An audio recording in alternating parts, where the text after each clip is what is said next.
So let's get started. Today we are going to continue our discussion on support reactions. Last time we illustrate how the reaction is going to work, and we introduce the three basics types of reactions. We have the roller, and we have the pin, and we have the fixed support. Today we are going to see different types of reactions. But like I said, once you understand these three types here, I'm sure you are going to understand the other types. So let's start with the cable. Sometimes we are going to hold a structure by a cable. And we know that the cable cannot support compression. So the cables will only support the tension. So sometimes, like you can see here in this picture, we are going to support the structure using the cable. And if that's the case, we are going to have one unknown only. We are going to have only one unknown, and that is going to be tension. So you have a structure. You are going to hold that structure like that using the cable, and the cable does not support compression. It can only support tension. So we are going to have only one unknown, which is tension. And always is going to be act away from the member. So if this is the member, the reaction here is going to act away from the member because we have tension. Also, sometimes we are going to hold the structure by using weightless link. We are going to use link like that in order to support the structure. In some situation, I need to hold the structure using the link. And the difference between the link and the cable, the link, it can take compression or it can take tension. So the reaction here, it's going to be away from the structure in case of tension, and it's going to go inside the structure in case you have compression. So here I have also one unknown, but that one unknown, it could be tension or it could be compression. And that is the difference between the cable and the weightless link. The third type is the roller. We are going to support the structure with the roller. In that case, the roller is going to allow the translation of the structure in that direction, and also is going to allow the rotation. So here, if you are going, you are going to subject it to rotation, the roller is not going to support the rotation. And also, if I have transition in that direction, also the roller is not going to support that translation, but is going to have reaction here, which is perpendicular to that surface. So structure cannot move into that direction. So if the structure is going to move in that direction, we are going to have reaction which is perpendicular to the point of contact. So in case of roller, I'm going to have only one unknown, and that is going to be perpendicular to the surface of the point of the contact. Also, we have a roller or a pin in confined smooth slot. So here we have a confined slot, and here we have a roller. This time, the structure cannot move into that direction, which means that I'm going to have a reaction which is perpendicular to the point of contact here. Also, the structure cannot move into that direction. We are going to have a reaction like that. So in case of I have confined smooth slot, I'm going to have reaction here, and I'm going to have reaction there. So structure cannot move here, or it cannot move there. And the reaction, it should be perpendicular to the surface, the point of the contact. Also, we have the rocker. The rocker here is similar to the ruler in its behavior. Here we have a rocker. If the structure is going to move into that direction, the rocker is not going to support the transition here. But if the rocker is going to move into that direction, we are going to have reaction which is perpendicular to that surface. So the structure is allowed to move into that direction, but it cannot move into this direction here. And here is a picture for a bridge which is supported by a rocker. Also here we have the smooth contacting surface. So this time the structure is going to be located like that. So here we have smooth contacting on the surface, which means that the structure is allowed to move into that direction because the contact is smooth. But in that direction, we are going to have reaction which is perpendicular to point of contact, like that. So here is the picture for a smooth contacting surface. Also, we have the rod slide on rod. We have rod slide on rod. We have support reaction like that. So in here, the structure is allowed to move into that direction, and also the structure is allowed to for rotation, but it cannot move into that direction here or that direction there. So I'm going to have reaction here, which is perpendicular to the surface of contact, and also it cannot move in that direction. I have reaction perpendicular again to the surface of the contact. Here we have unknown. It could be in this direction or in that direction. It depends on the movement of the structure. Also, we have the smooth pin or hinge. We have the pin support here. So we know this one does not allow the movement into X or into Y. And here we have the member fixed connected to collar on a smooth rod. This time the structure is not allowed to make any rotation. The structure can move freely into that direction, but it cannot move into that direction. So I'm going to have reaction here, could be this way or that way, and also I'm going to have resistance for the moment. But the structure is allowed to move freely in that direction. So in this type, I'm going to have two unknowns. I'm going to have the M, resistance for the moment. I'm going to have resistance for the force in this direction, which is perpendicular again to the point of contact. The last one, which is the fixed support, like we discussed before, in the fixed support, I'm going to have reaction in X and in Y, and we are going to have reaction in the moment. So now I show you a different type of supports, but like I said, the basic types, we have the pin support, we have the roller support, and we have the fixed support.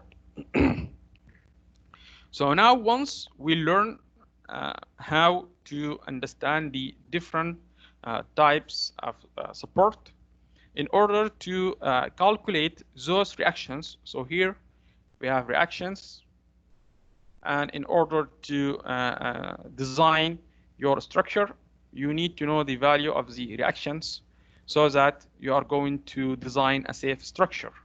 Because if you fail to know the reactions here, you are going to have a failure into your structure. So it's very important to know the reactions. And in order to know the value of the reactions, first I need to draw the free body diagram. So again, like we have done with the equilibrium of a particle, here in the equilibrium of the rigid body, we are going to draw the free body diagram. We say that if the structure or the rigid body is in equilibrium, then I'm going to apply the equation of equilibrium. And if you want to apply the equations of equilibrium, you need to have a free body diagram. So the free body diagram is going to help us to apply the equations of equilibrium. So how we are going to draw the free body diagram for rigid body? So the procedure is similar to the procedure of the equilibrium of a particle. So first we need to isolate the body from the surrounding. So the structure, surround the structure from the surrounding. Then we need to identify all external forces and couples moment that are acting on the body. After we isolated the structure or the body from the surrounding, then we need to identify all the applied forces and also the reactions at the supports and the weight. So I'm going to pay attention for this: the applied forces, the reaction at the supports, and the weight of the structure. And once you have done this, then you need to include the dimension of the body on the free body diagram for computing moments of forces. So once you have done step number 2, then you need to put the dimension. Putting the dimension is important because you need also to calculate the moment. And we know that in order to calculate the moment, I need the force and the perpendicular distance. So it's very important to put the dimension. So you are going to put the dimension for the known forces and the moment. If you have a moment, actually, if you have a couple moment, you don't need to put any dimension for that. But if you are going to have a force, you need to put the dimension. Then on the free body diagram, you need to put their magnitudes. You need to illustrate how much that force, and also we need to illustrate the direction of the force, because the direction of the force is going to affect the direction of the moment. So if you make a mistake in the direction of the force, known forces, you are going to make mistake and the problem is going to be incorrect. That for the forces, known forces. Also you have unknown forces, like mainly you're going to have the reaction at the force, at the support is going to be unknown, and you need to label them with letters. So if you have a reaction at point A, then I'm going to say that I have a reaction in X. I'm going to call it AX or AY or MA. It depends on the location. So I need to label them. And also I need to assume direction of the unknowns. You are going to say that how I'm going to know the direction of something that I don't know about it. Well, we are going to assume the direction. Then after we finish the problem, we are going to figure out whether my solution is correct or incorrect. So here we talk about the weight. We need to identify the weight of the structure. So assume here we have a structure here which is held by a cable, and here it's held by a pin.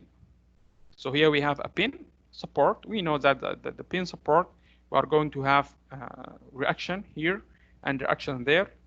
And here we put a tension, we put a cable, because the pin does not resist the rotation. So if you are not going to have a cable here, the structure is going to rotate.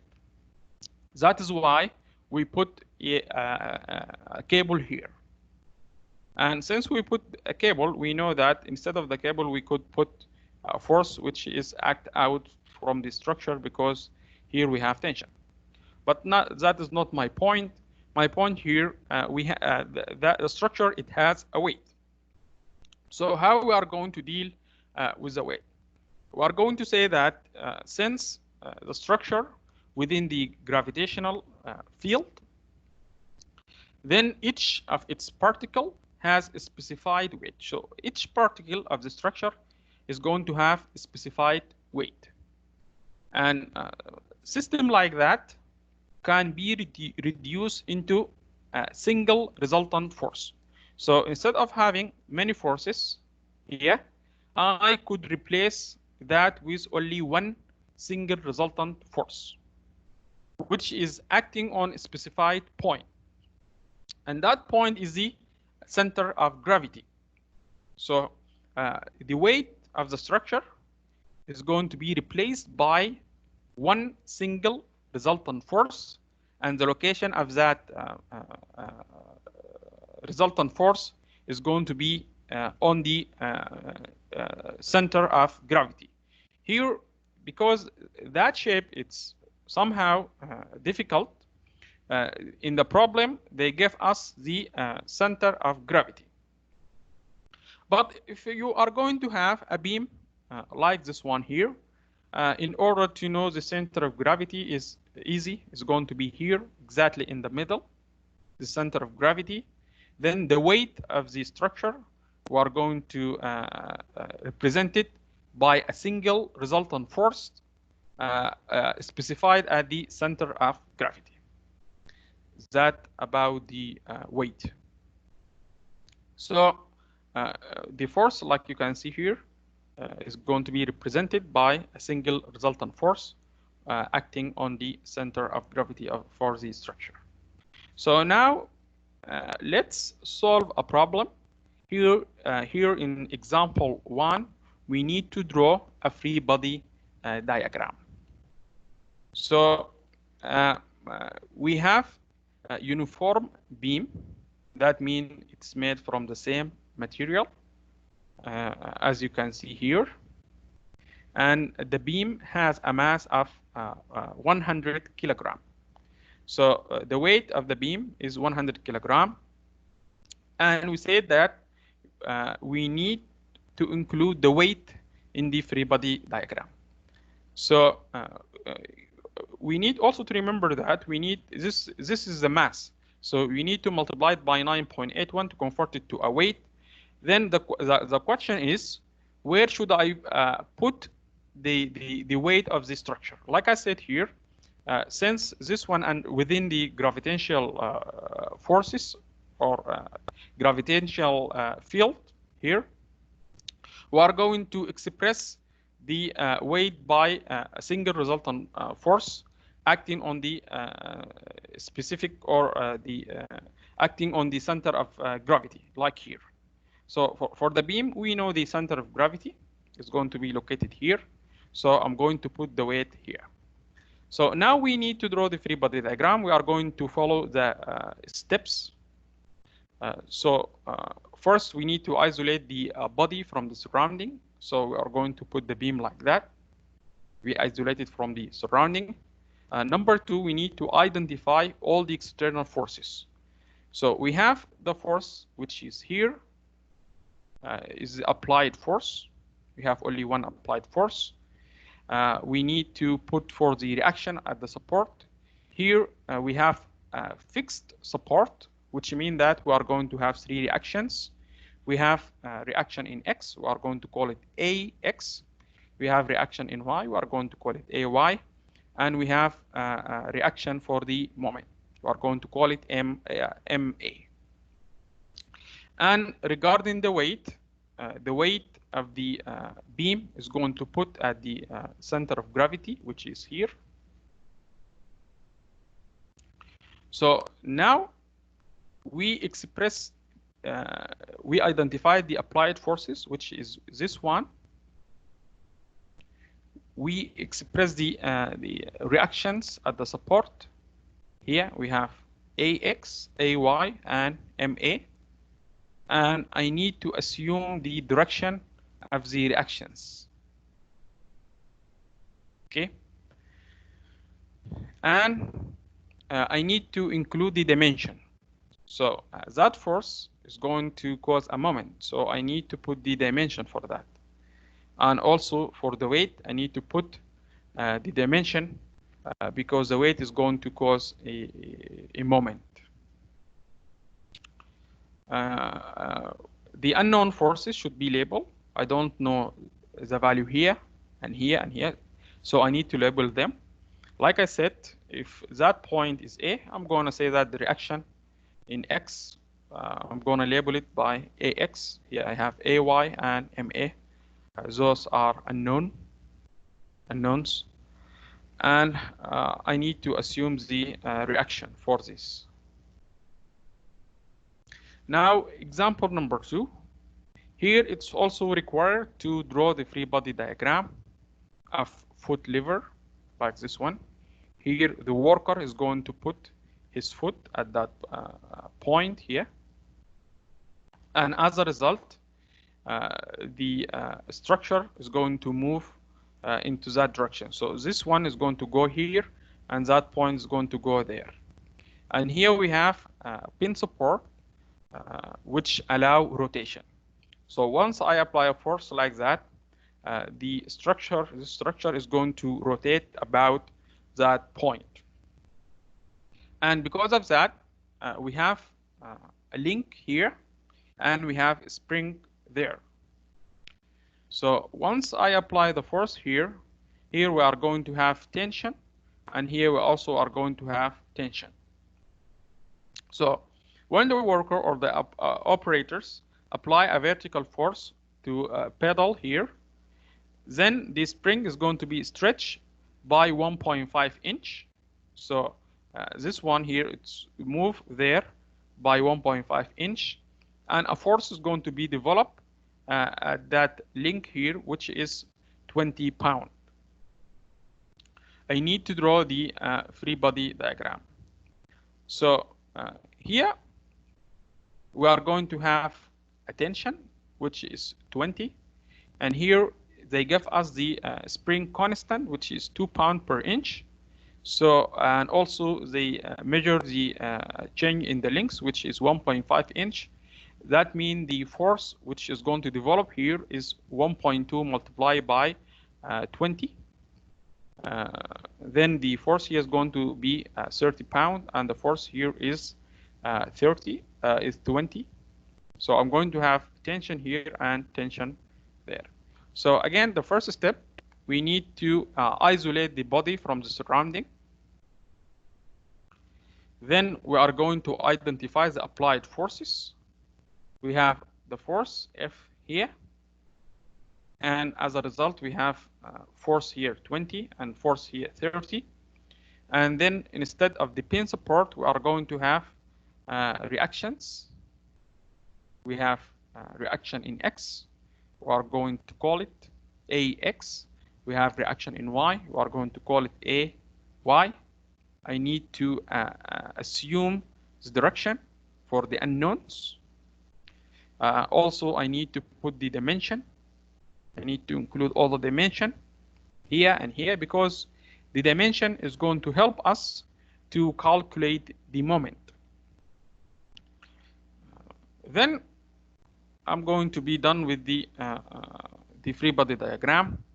If I want to know the value of the unknowns here, I need to apply the equation of equilibriums in order to find the unknowns. Then depends on my assumption. If I assume the force within that direction, and then if the answer came to be negative, that means the value or the direction is opposite to what we have assumed. Like I said, if you finish from the free body diagram, if you want to know the unknowns, the reactions here, you need to use the equations of equilibrium. We have example 3. Here also we need to draw the free body diagram. Like you can see here, we have a platform here, and it's suspended. It's suspended here using cable, and also here we have pin support. So here we have a pin support, we have a platform, and here it's also supported from the from a cable. So we need to draw the free body diagram for that structure, and then you will be able to calculate the reactions. So we need to isolate the structure from the surrounding, and then we need to put the applied forces. Here we don't have any applied forces, but we have the weight of the structure here, and they say that the platform has a mass of 200 kilogram. So I need to multiply this by 9.81 to convert it to a weight. And the point of application is going to be in the center of gravity here. And instead of the pin support, we are going to put reaction in X and reaction in Y. And instead of that cable, we are going to put tension in that direction here. So now I have the applied forces. I don't have any applied forces here, but I have the weight of the structure. I have two unknowns here because of the pin support. I have only one unknown here because of the cable. Again, I need to label the unknowns. I need to assume the directions. I need to put the dimension here so that I will be able to calculate the unknowns. And the last example, example number 4. Here we have two smooth pipes. We have pipe A and pipe B, each having a mass of 300 kilogram. So this one here, it has a weight of 300 kilogram. Of course, I need to multiply it by 9.81 in order to get the weight. And for a pipe, the center of gravity is at the middle here. So we are not going to forget the weight, which is going to act down. The same thing here. We are going to have the weight, which is 300 kilogram times the 9.81. And pipe A and pipe B are supported by fork here. We have a fork in order to support the pipes, and it's required to draw the free body diagram for each pipe. So first, they want to know the free body diagram for pipe A, and also the free body diagram for pipe B. Like I said, the first step, we need to isolate the structure from the surrounding. So I'm going to isolate the pipe A. Then I'm going to see the applied forces. Here, the pipe B is going to apply a force from this direction. And here we are going to have a reaction from that surface. And I'm going to have reaction from that surface. And we're not going to forget the weight, which is acting down from the center of gravity. So I'm going to isolate this one. Then I'm going to see first, do I have applied forces? Then the support reactions. Then I'm going to see the weight. So here we have reaction from that pipe, and we have reaction from that surface, and we have reaction from that surface here, and we have the weight which is going to act down. Then also it's required to draw the free body diagram for that pipe here. So for that one, we are going to have reaction from here and reaction from there. Here we don't have any kind of reaction, and here we have the weight which is going to act down. So I have reaction here and reaction there, and we are going to have the weight which is going to act down. And also it's required to draw the free body diagram for the both pipes. So if you are going to draw the free body diagram for the both pipes, we are going to have reaction here and there and there, and we are going to have weight here down and weight here down. So we are going to draw it like that. I think that I gave you enough examples in order to understand how to draw the free body diagram. The next step is going to calculate those reactions. And if that's the case, we are going to use the equation of equilibriums in order to do that.